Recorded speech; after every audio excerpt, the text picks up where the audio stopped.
Hey folks, welcome back to our Final Fantasy VI Pro Challenge playthrough. This is part 17.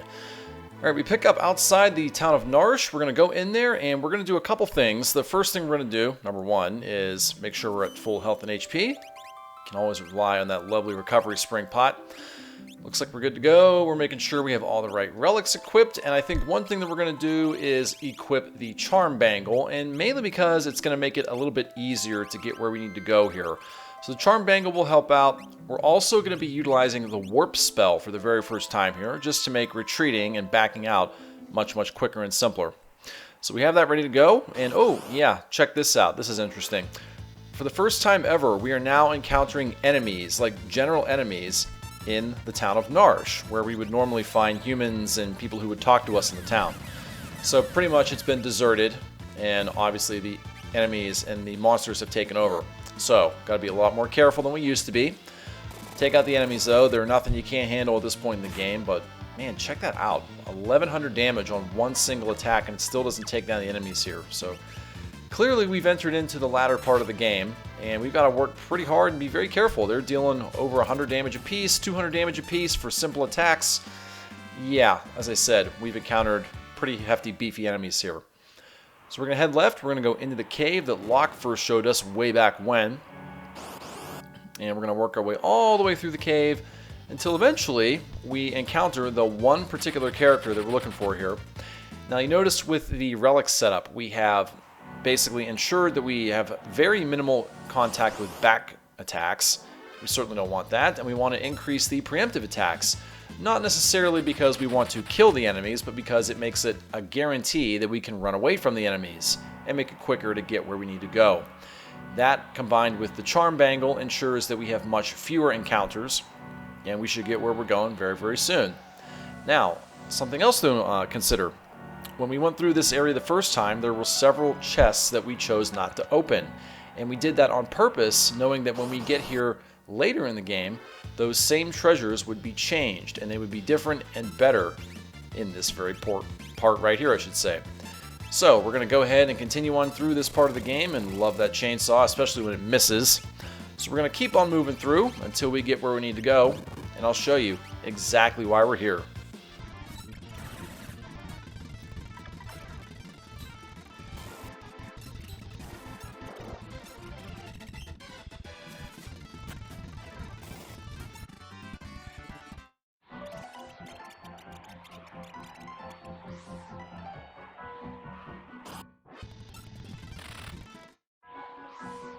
Alright, you can probably figure out where this is going based on the Mughal speed. Fast forward. That's right, we now have Mog. He is back in our party. Let's go! So we got him back, and we are going to send him back to the airship, and I really don't mind that one bit. Sasquatch muscle, what are we talking about here? Could that be a new character we've never encountered before? Very good possibility. Alright, now before we go any further, go to the spot where Mog was standing. Check this out, there's a hidden relic, the Mughal Charm. This is one of the best relics in the whole game. It is specific to Mog, and it gives you 0 random enemy encounters. Oh, remember that chest I told you don't open it, right? Open it now, get the ribbon. We already know how great the ribbon is, so equip it, or not, and let's get ready to get the hell out of this dungeon here. We're going to use the Warp spell for the very first time, with a character that actually knows it, and this will make backtracking very simple. Check it out. Do a little dance, and we are right outside of Narshe. That was very simple. Now, we've acquired Mog, right? We're going to go back to the airship, and we're going to put him into the party now, and we're going to make use of that Mughal Charm. And the reason why is we're going to go deep into the town of Narshe, and we're going to try to find this secondary character that Mog was talking about. Not to mention, it's kind of required. You have to have Mog in your party if you want to see him here. So we're going to leave Setzer behind, and Setzer, we barely knew ye. It was fun while we had you, but we're going to go ahead and unequip everything we got. Now, unfortunately, Mog doesn't have a lot of stuff here, so we are going to have to make a little pit stop at another town here. So he is a lance user, so we're going to have to take the Man-Eater, put it on Edgar, so we can take his gold lance, give it to Mog. Problem is, he doesn't have a helmet or a shield. So we're going to have to take a little trip elsewhere before we equip the Mughal Charm. The secondary relic really doesn't matter that much. Put whatever you want on him. Get ready to go, and we will make a side trip to another town to buy a helmet for him. Yeah, why not? Give him the ribbon. We picked it up, why not use it? So we're going to leave Narshe just for a moment. And we're going to do a couple things here. First of all, we're going to return to Solitary Island. We're going to grab the Palador Esper, which is now randomly washed up on shore. This is one of the better Espers you're going to see late end game here. So what does it do? First of all, check it out. Palador. It is a status-inducing spell for the most part. And it is support magic. So let's take a look at it real quick. Palador will allow you to, once we go ahead and pull it up, haste, slow, and float. These are the first times you've had access to these spells now, aside from Cherub Down. Haste obviously speeds up the actions of your characters. Haste 2 increases the speed for all characters in your party, whereas slow does the complete opposite, respectively. Float, of course, allows you to float in the air, and that's primarily used to avoid earth-based attacks like Magnitude 8 or Quake, the much more powerful spell. Alright, now we have that. That's great. Now we're going to go over to the town of Themasia, and we're going to buy some helmet or shields, or one or the other. Equip it on Mog, and once we've got what we need, we are then going to return to Narshe with the Mughal Charm equipped. I think a Dark Hood will work very nicely on Mog here.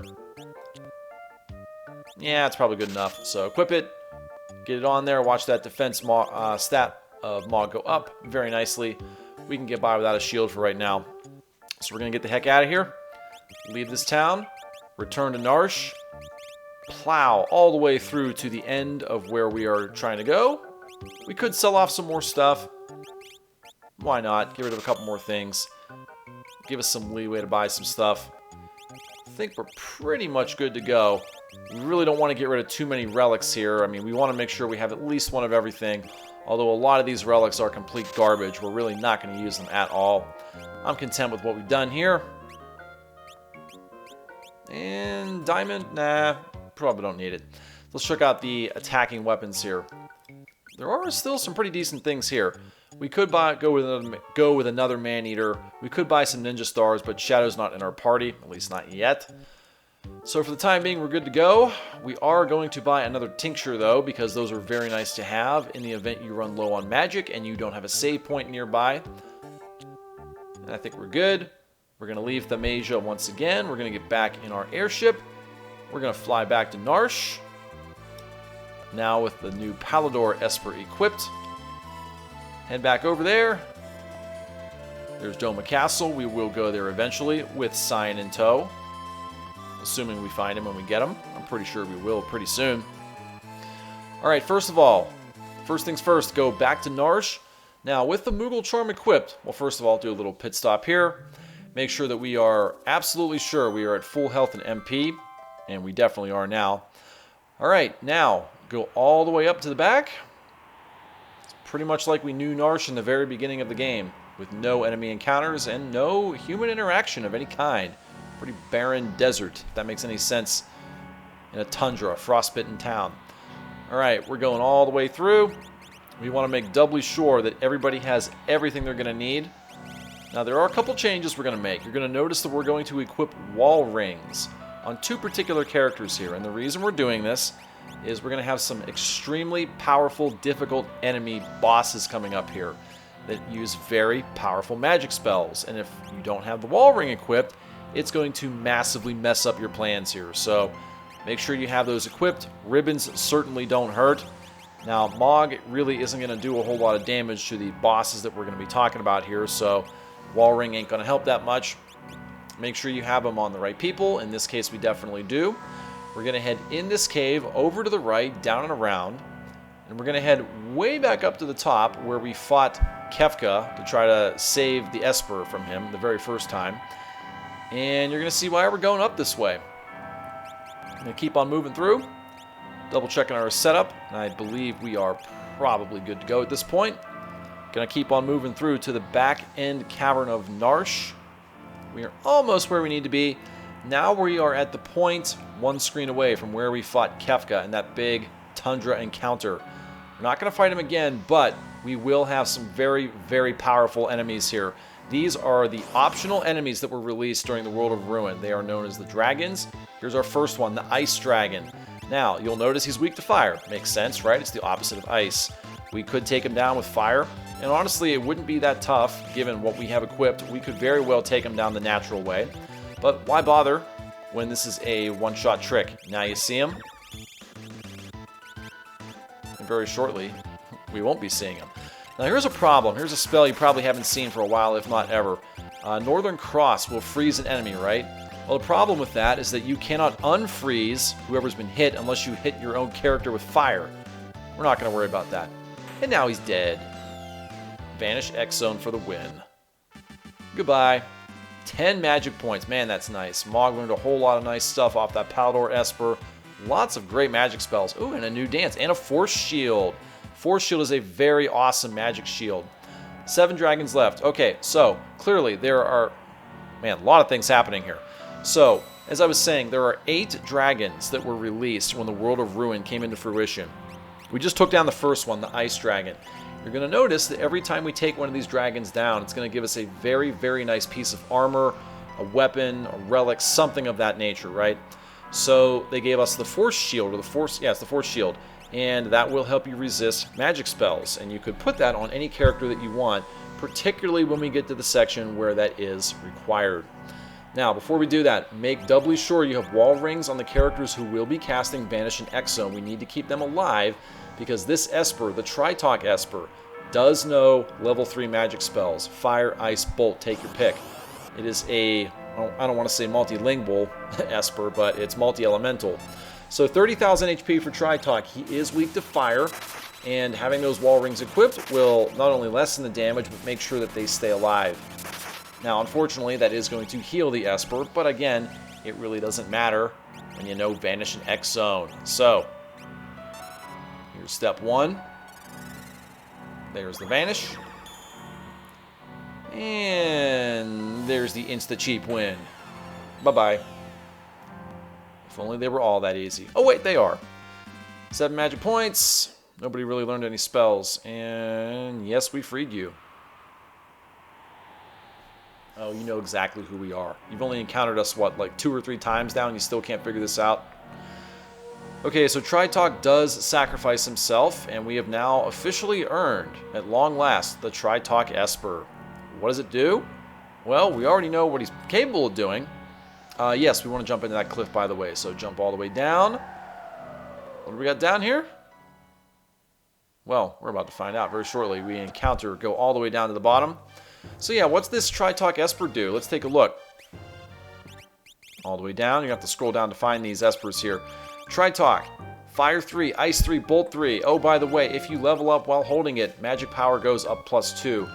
This is an extremely powerful Esper. Equip it as soon as you can on your most powerful magic users.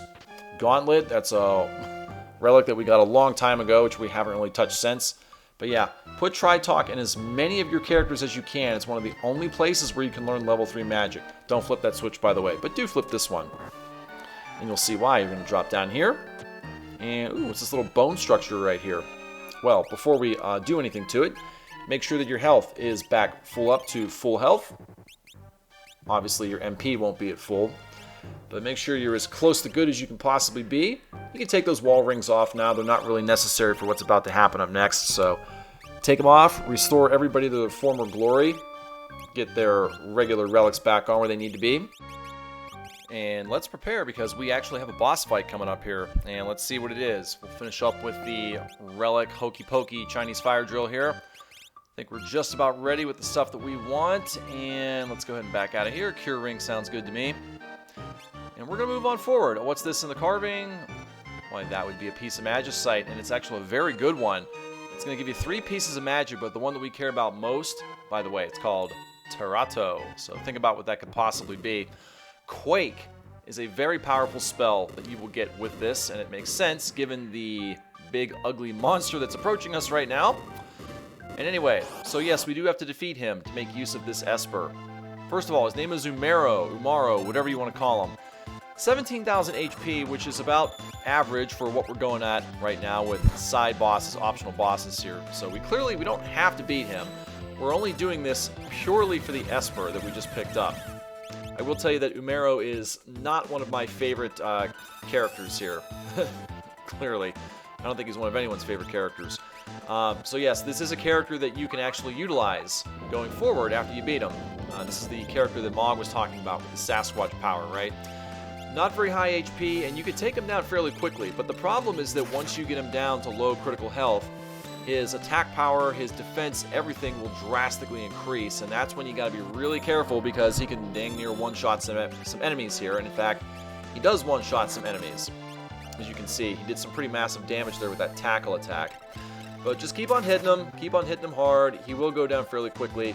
We did use Mog's cave-in dance, and unfortunately, all those insta-kill attacks don't work on the boss, so it was kind of a wasted moment there. We would have been much better off using the Wind Song for the sunbath, sunbathing, whatever you want to call it, for the healing. But honestly, it doesn't matter. Umaro is not very difficult of a boss. Just keep on hitting the bum rush and your magic. Now here's where he gets somewhat tricky. He uses green cherry on himself. Look at all this lovely stuff that he does. 100 times up. I don't know that I believe that. Whatever they want to say. Whatever they want to say. But everything is significantly increased, and you're going to see just how much it's increased. Maybe not. Maybe we'll just kill him outright. Who knows? We're going to keep on hitting him. Yeah, all of these spells, all of these dance attacks from Mog, they're really basically doing nothing aside from that one. Now that tackle was nasty. That was definitely a one-shot. You can use the optional Esper attack here. This is the Tri-Talk Esper attack, the Tri-Dazer. That was pretty good. That hit for non-elemental damage, 2,500. That's the highest Esper-specific attack that we've seen so far, and that'll continue to increase as we go through the game here. And that's just about it. Like I said, Umaro doesn't have very high health to begin with. When you consider the fact that we've got the Bum Rush, most of these bosses will be fairly simple. And was it really worth it? A measly 10 GP? I don't think so. So down he goes. We're going to continue to move on here, and Mog is going to chastise him and tell him, yeah, you're joining us. Honestly, I don't really care. He could sit there in a corner for all I care. Yeah, we already know his name's Umaro. He's an ugly-looking Sasquatch, and he's now one of our party members. But I will tell you, he is arguably, if not the worst party member of all of the possible 14 in this game. And the reason why is because he is in constant berserk status. Yeah, you heard me right, constant berserk. You cannot control his actions with, yeah, that's pretty much it. You do have the option to put in a specific relic on him that will boost his damage. But the problem with that is, once again, he's in berserk status. He has no use of magic. So when we get to the point in the game where magic is essential, he is completely useless to us. Does absolutely nothing. No point in bothering equipping him with any magic spells, because again, it's physical attack or nothing with him. Now you look at this Terato, you got Quake, Quarter, and West Wind. Or W-Wind, I don't know exactly what the W stands for, I'm calling it West Wind. Quake obviously is a very powerful, awesome earth-based spell. Quarter is like Demi, it's a gravity-based attack, and when it hits, it will take 75% of the enemy's current existing health off their totals, which sounds great, and whenever it hits, it definitely is, but the problem is, of course, it's random when it hits, it's never a guarantee, it almost never works on bosses. And then you got the W Wind attack. That will hit extremely hard, very much like Quarter, but the problem is it hits everyone on screen. Yes, everyone, including your allies. So for that reason, you will never, ever see me using the West Wind attack here, because I'm not stupid and I don't want to accidentally kill myself in a no-death run. So, thanks for nothing. Alright, we did get the Terato Esper though. We will be using the Earth-based attacks a little bit later when we want to deal out some hefty damage here. But for right now, we got what we needed from Narshe.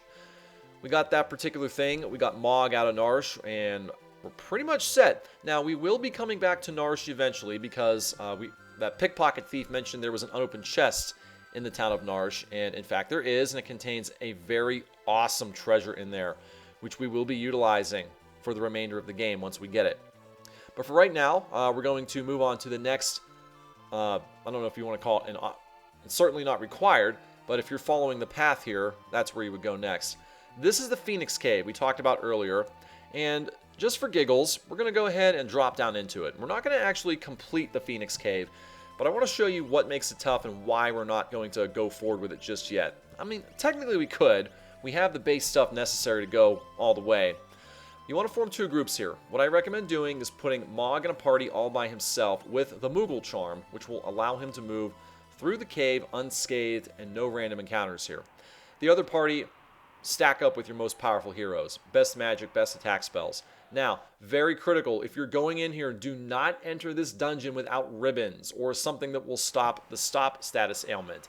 The reason why, there are enemies in here that will inflict stop, and I've gone in here in the past a long time ago, and I remember my very first random encounter, my dungeon was immediately ended because I could not stop the stop status. So yes, ribbons are critical. Very, very critical. For that reason, we're not going in there. So we will continue on with the next part of this game. In the Phoenix Cave, we'll just have to wait. And whoever is in that Phoenix Cave will just have to wait. Alright, we're going to continue on, and I think we're going to finally move on and do the town of Zozo here, because we already know that Cyan is there. So why not go ahead and try to retrieve him here? That's exactly what we're going to do. So we're going to move down in here. Now, you're probably wondering, where exactly do we go? Oh, there's a pigeon, and remember a long time ago there was a locked or rusted shut door? Well, that's where we're going to go. Now, the problem is, how do we get into the rusted shut door? We're going to have to get something, whether an item, a weapon, whatever, take it down, take it out, right, to unlock that door. And sure enough, there is somebody in this town. And obviously, we're going to speed through this. We're just facing ridiculously stupid, weak-level enemies now. There's no point in really watching this, so you can just listen to me talk for right now.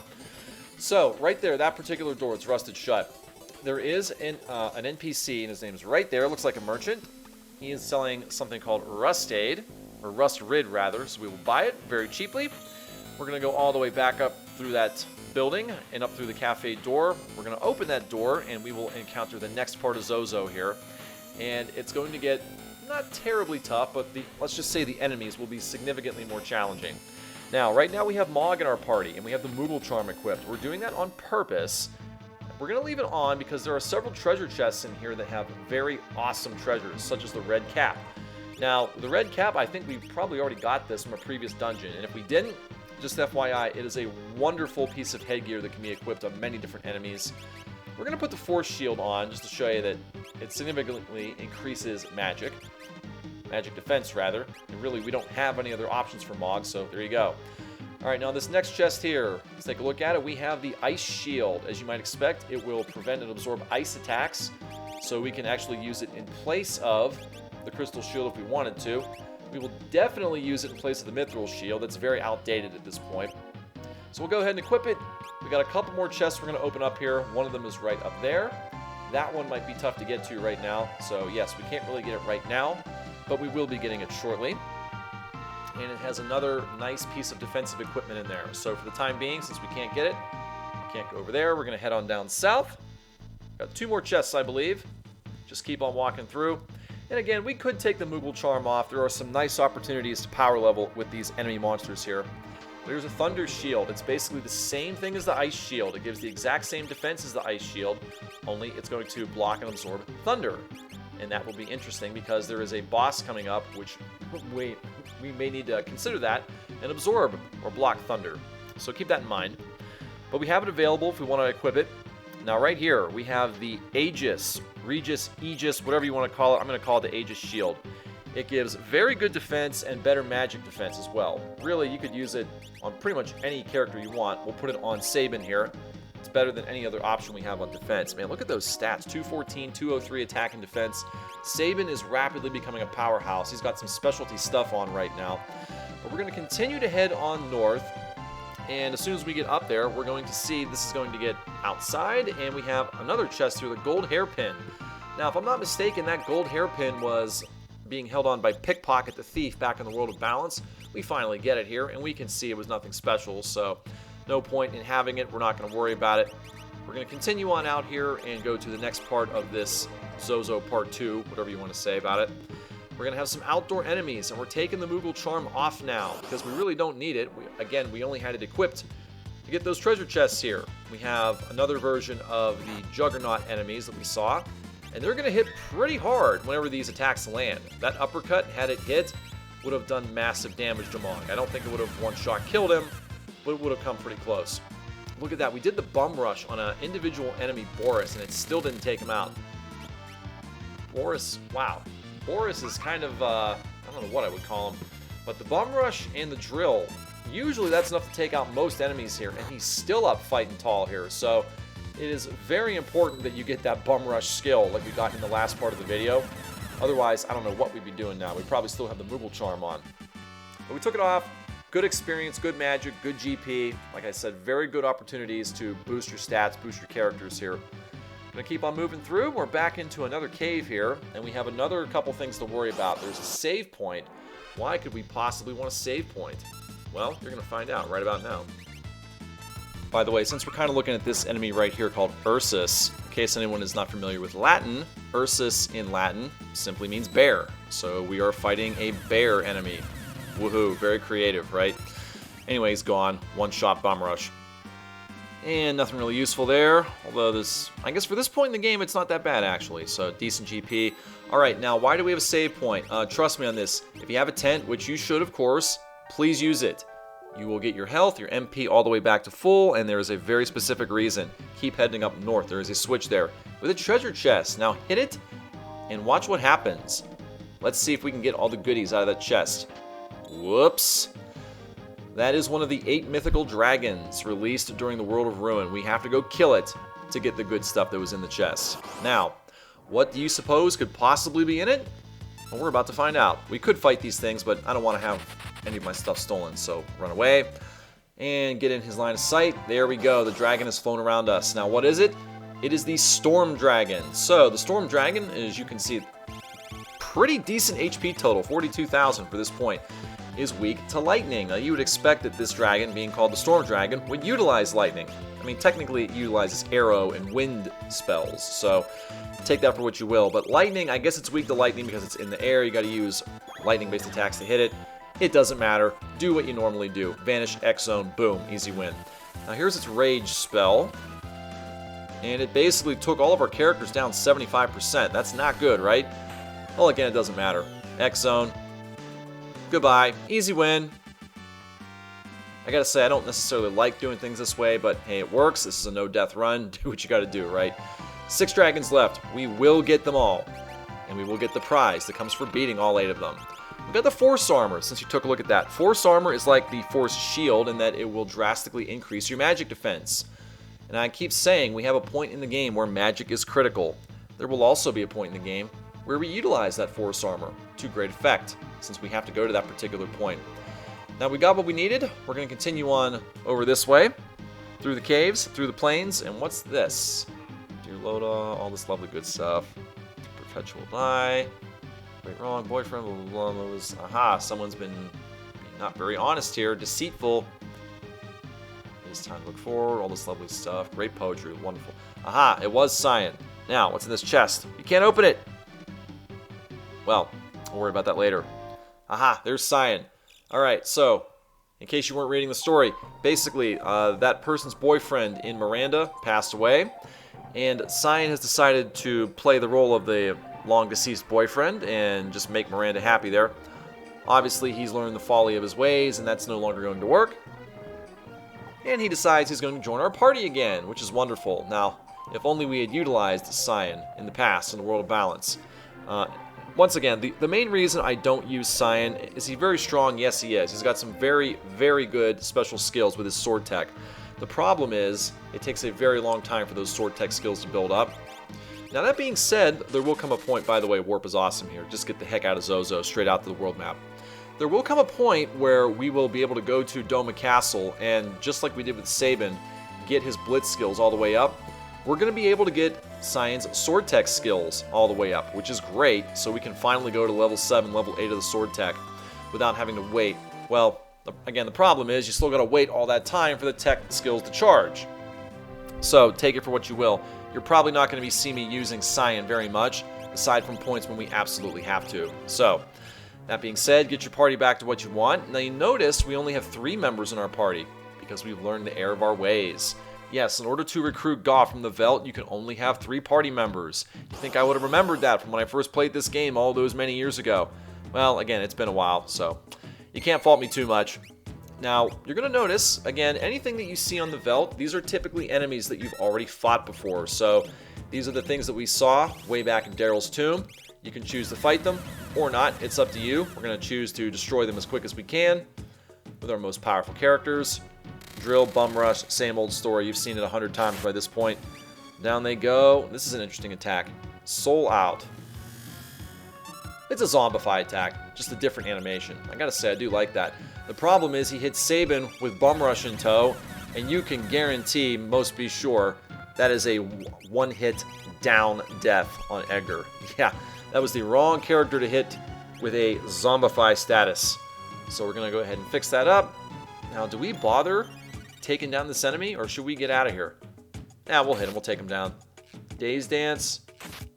It's getting kind of iffy here. I think we might want to run away. And yeah, that's exactly what we're going to do. Just keep on running. It's not worth it at this point. Bring everyone back to full health. We're just about good here, so get Edgar back. Gotta love that life spell. And you're going to love it even better once we get higher versions of the life spell. Yes, there are better versions of life that will bring you back to full health from a death state. It'll actually revive you if you die with an even better version of life, but that's getting way ahead of ourselves. Now check this out. Boris, that big ugly juggernaut that we saw in Zozo Part 2, is now here in the Vel. We got some pretty tough enemies, which is good because when we get Gaw back, we're going to be able to utilize him with those more difficult and more powerful enemy skill types. Speaking of which, here's Gaw right now. Gonna go ahead, pick him up. Make sure that you do not attack him. The good thing is you don't need to give him any dried meat. He does remember who we are. And just like that, we get him back. So Gaw's back in our party. Now just for fun, we'll go ahead and look at his skills. Let's see what he's got here. Go down to his rage. What exactly does he have? All these great things. And the Boris enemy skill is here, which deals very, very nice, significant physical damage here. So that's good that we can utilize that when we need him. Certainly, Gaw is not one of my favorite characters, simply for the fact that he goes into Berserk status, so we're not going to do him that much. Now here is the Dinosaur Forest. We have the option of stopping here and just kind of doing some power leveling, and I think we might want to consider doing that. It's something that you could do, but again, it's very risky given the fact that many of the monsters here can easily one-shot not only a single character, but your entire team, because is it possible that they have magic spells that we haven't seen yet? Hint, hint. Yes, there are, and you're going to see I've decided to second guess myself. Yeah, this is probably not a very smart thing to do. So we go down there, we start walking around, and we realize, this is not a very good thing to do. So we second guessed ourselves for a good reason. We'll come back there later when we're stronger. So for right now, I think we're pretty much good. We're going to stop right here at this particular island because there is another character that we are strong enough to get, and we will do that. But that's going to be for the next part of the video because we're out of time right now. So we're going to go ahead and save right here. And we've made some pretty good progress here. We will continue with the next part to get even more characters. Take care.